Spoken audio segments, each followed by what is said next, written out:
Welcome to Telugu 360 money laundering అని అంటూ ఈ కార్ రేసింగ్లో సంబంధించిన కేటీఆర్ గారిని అయితే ఈరోజు అయితే ఈడీ విచారణకు అయితే చేపడతా ఉన్నారు. అసలు పూర్తి వివరాలు అయితే తెలుసుకుందాము. బీఆర్ఎస్ లీగల్ అడ్వకేట్ గారు అయితే మనతో అయితే ఉన్నారు. సరే, ఎలా చూస్తారు ఈరోజు ఈడీ ముందుకైతే కేటీఆర్ గారు అయితే వెళ్ళారు, ఎలాంటి ప్రశ్నలు ఎదుర్కోబోతా ఉన్నారు, ఎలా ఉండబోతారు? క్లియర్గా జెన్యూన్గా ఈడీ అధికారులు ఇచ్చిన నోటీస్ని ఉపయోగిస్తూ కేటీఆర్ గారు ఈరోజు ఇన్వెస్టిగేషన్ పర్పస్లో ఈడీ ఆఫీస్కి అపియర్ కావడం జరిగింది. అందులో తప్పు జరగలేదు, తప్పు చేయలేదు, కరప్షన్ అనేదే జరగలేదు. కాబట్టి ఆ బేస్ మీద వాళ్ళు ఏమైనా క్వశ్చన్స్ అడిగితే కరప్షన్ జరగలేదనే కోణంలో కేటీఆర్ గారు ఆన్సర్ ఇచ్చే అవకాశం ఉంటుంది. ఎక్కడ కూడా కేటీఆర్ తప్పు చేసినట్టు సింగిల్ డాక్యుమెంటరీ ఎవిడెన్స్ ఇప్పటివరకు సబ్మిట్ చేయలేదు. ఓన్లీ ఇంగ్రీడియంట్స్ బేస్ చేసుకొని మాత్రమే ఎఫ్ఐఆర్ కంప్లైంట్ బేస్ చేసుకొని మాత్రమే ఎఫ్ఐఆర్ నమోదు చేయడం జరిగింది.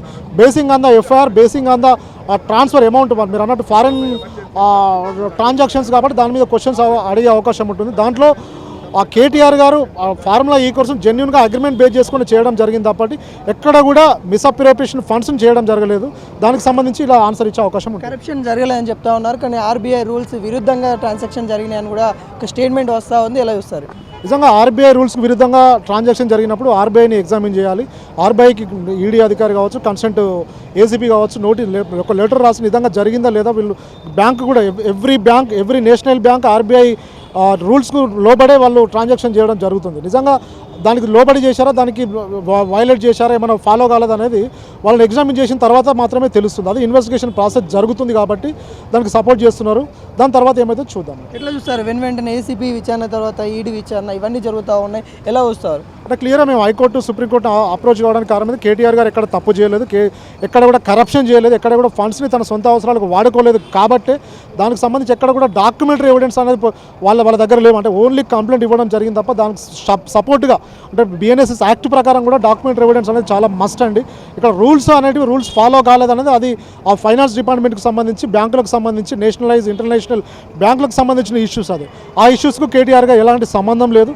ఆ కోణంలో కూడా మేము చేసే అవకాశం. కేటీఆర్కి అరెస్ట్ భయం పట్టుకుంది, అందుకే ఏసీబీ విచారణకి లాయర్ని తీసుకొని పోతా, లేకుంటే ఎక్కడికి వెళ్ళినా కానీ లాయర్లను పట్టుకొని వెళ్తూ ఉన్నాడు అనే, ఇంట్లో కూడా లాయర్లను ఉంచుకుంటున్నాడు అనే ఒక వాదన వస్తూ ఉన్నాయి. ఎలా చూస్తారు? మీరు క్లియర్గా మనం చూస్తున్నాం, గత సంవత్సర కాలంగా బీఆర్ఎస్ పార్టీ మీద 100 కేసులు నమోదు చేస్తున్నారు. అక్కడ ఎక్కడ కూడా కన్ఫెషన్ చేయకుండా ఈ మధ్యలో మనం పట్నం నరేందర్ రెడ్డి గారి కేసులో లగచిల్ల రైతులు వాళ్ళు బాధలు పడుతుంటే వాళ్ళ భూములు వాళ్ళు ఇవ్వనంటే అక్రమంగా వాళ్ళ మీద అటెంప్ట్ మర్డర్ కేసు పెట్టి ఒక 30-35 రోజులు జైలుకు పంపించిన సందర్భం చూసినాం.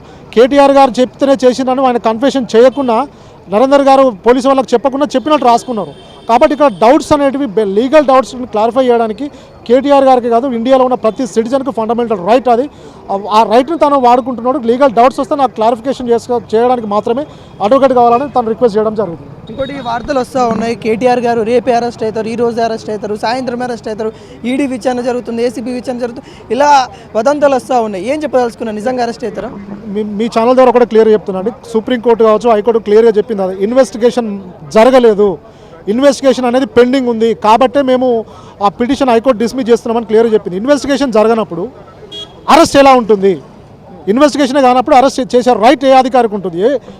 ఈ కేసులోనే కాదండి, ఏ కేసులో కూడా వితౌట్ ఇన్వెస్టిగేషన్ అరెస్ట్ చేసే రైట్ ఈడీకి లేదు, ఏసీబీకి లేదు, కన్సల్ట్ పోలీస్ ఆఫీసర్లకు కూడా లేదు. ఇన్వెస్టిగేషన్ కంప్లీట్ అయిన తర్వాత నిజంగా తను కరప్షన్ చేసినట్టు ఆధారాలు వాళ్ళు కలెక్ట్ చేస్తే కన్ఫెషన్ స్టేట్మెంట్ బేస్ చేసుకొని కూడా అరెస్ట్ చేయడానికి లేదు ఇక్కడ.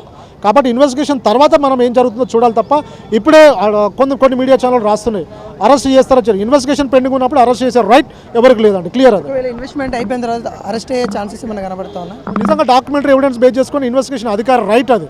అరెస్ట్ చేయాలా, నోటీస్ ఇవ్వాలా, ఇన్వెస్టిగేషన్ సపోర్ట్ చేయమని నోటీస్ ఇవ్వాలా అనేది ఇన్వెస్టిగేషన్ ఏజెన్సీ, ఇన్వెస్టిగేషన్ ఆఫీసర్ని బట్టి ఉంటుందండి.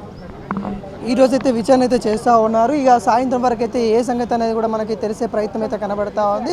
మరి మొత్తానికి అయితే ఈడీ ఆఫీస్ ముందు అటు ఒకవేళ లీగల్ అడ్వకేట్ కావచ్చు, అదేవిధంగా బీఆర్ఎస్ కార్యకర్తలు అయితే మొత్తం మోహరించిన సిచ్యువేషన్ అయితే కనబడతా ఉంది.